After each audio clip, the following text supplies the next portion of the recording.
ኢማሙ ቡኻሪና ሙስሊም የሚከተለውን ዘግበዋል። ከለታት አንድ ቀን ረሱል ሰለላሁ ዐለይሂ ወሰለም በሁለት ቀብሮች መሃል ሲያልፉ እንዲህ አሉ። እነኚህ ሁለት ቀብሮች እየተቀጡ ነው። በከባባድ ወንጀሎች ምክንያት አይደለም እየተቀጡ ያሉት። አንደኛው ወሬ ያዋስድ ነበር። የሰማኸውን ወሬ ሁሉ ማስተላለፍ የለብህም። ሰዎች ቅር የሚሰኙበትና እርስ በርሳቸው እንዲጣሉና እንዲቀያየሙ የሚያደርግ ወሬ ስትሰማ ማውራት የለብህም። ይህ ወሬ ካንዱ ወደ ሌላ ማዋሰድ በቀብር ውስጥ ቅጣት ከሚያመጡ ተግባራት ነው። እናም ጥንቃቄ ማድረግ ያስፈልጋል። እንደ ቀላል መታየት የለበትም። ሌላኛው ደግሞ ሲጸዳዳ ከሰዎች እይታ አይከለልም ነበር አሉ።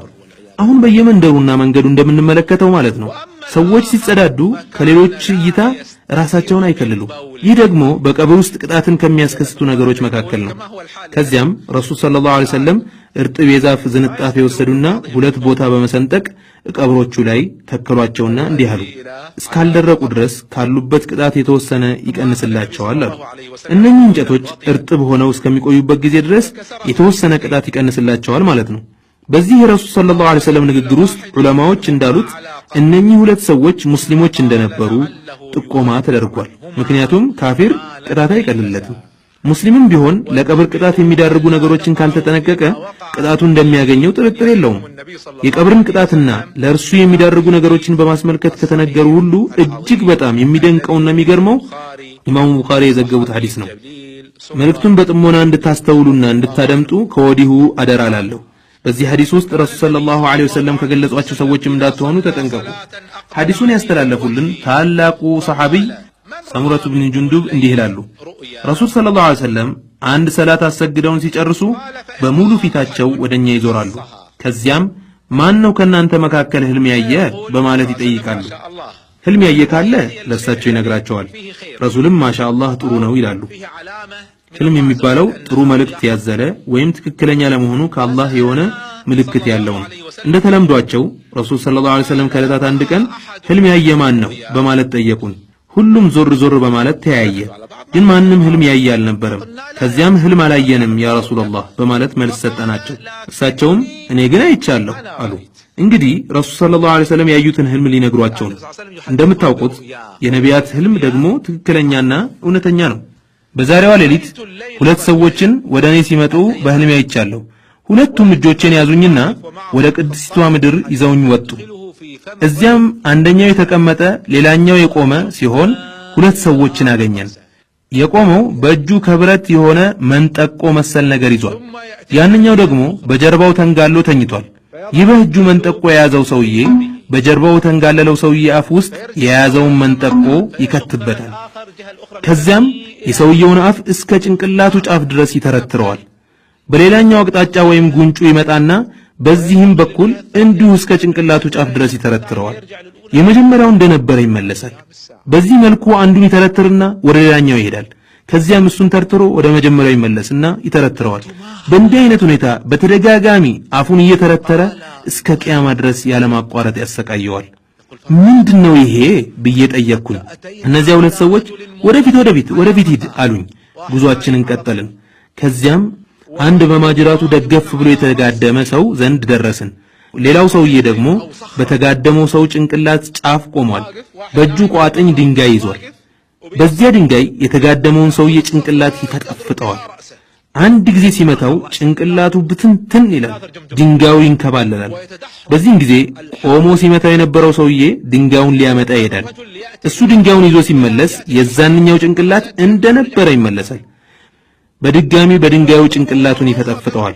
ጭንቅላቱ ፍጥፍጥ ብሎ ይበታተናል።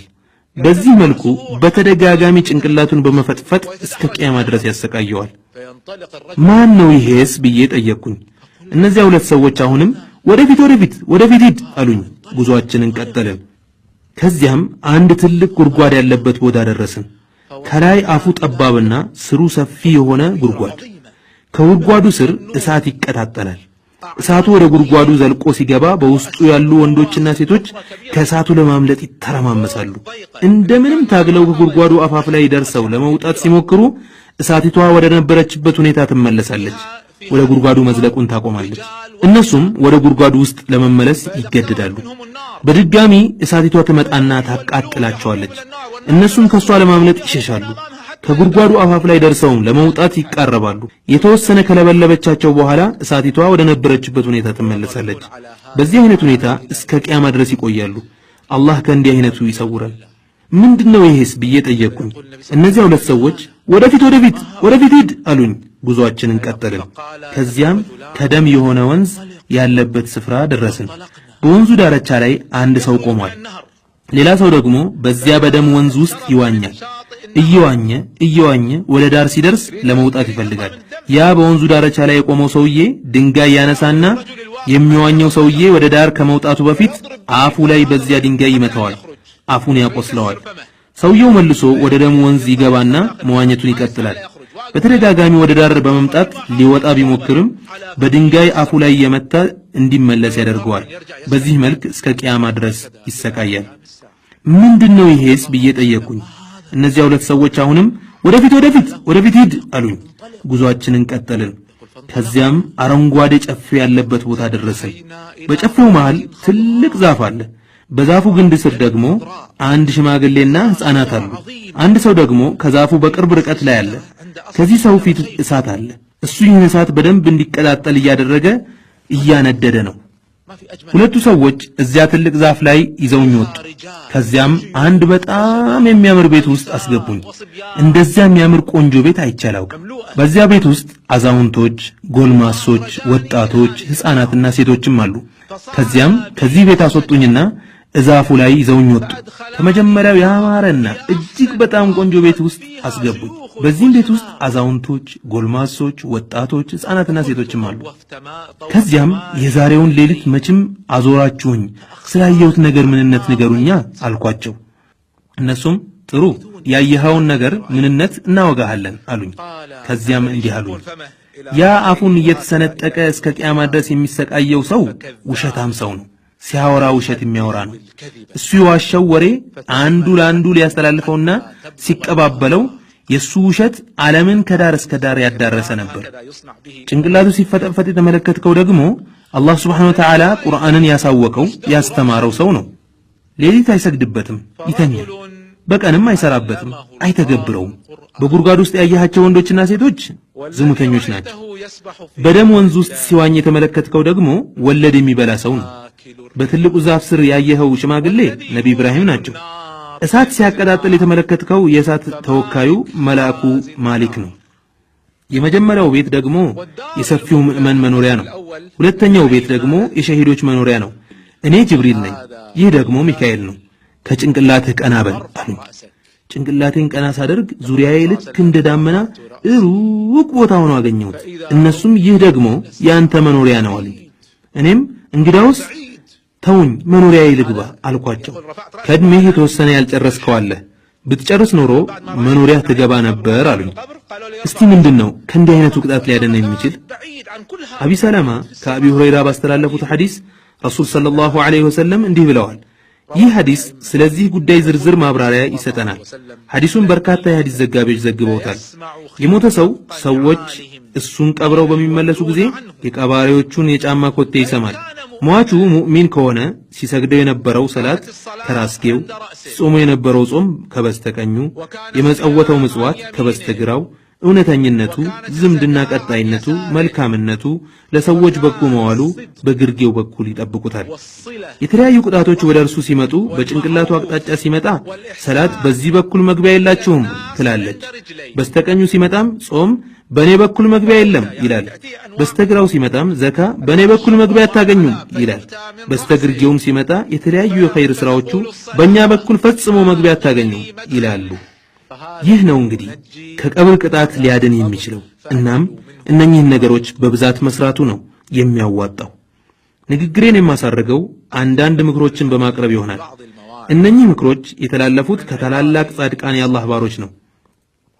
ዓሊ ኢብኑ አቢ ጣሊብ እንዲህ ብለዋል፣ ዱንያ ጀርባዋን ለኛ ሰጥታ ጉዞ ጀምራለች፣ አኺራ ደግሞ ፊቷን ወደኛ ዙራ ጉዞ ጀምራለች። ለእያንዳንዳቸው ልጆች አሏቸው። የአኺራ ልጆች ሁኑ፣ የዱንያ ልጆች አትሁኑ።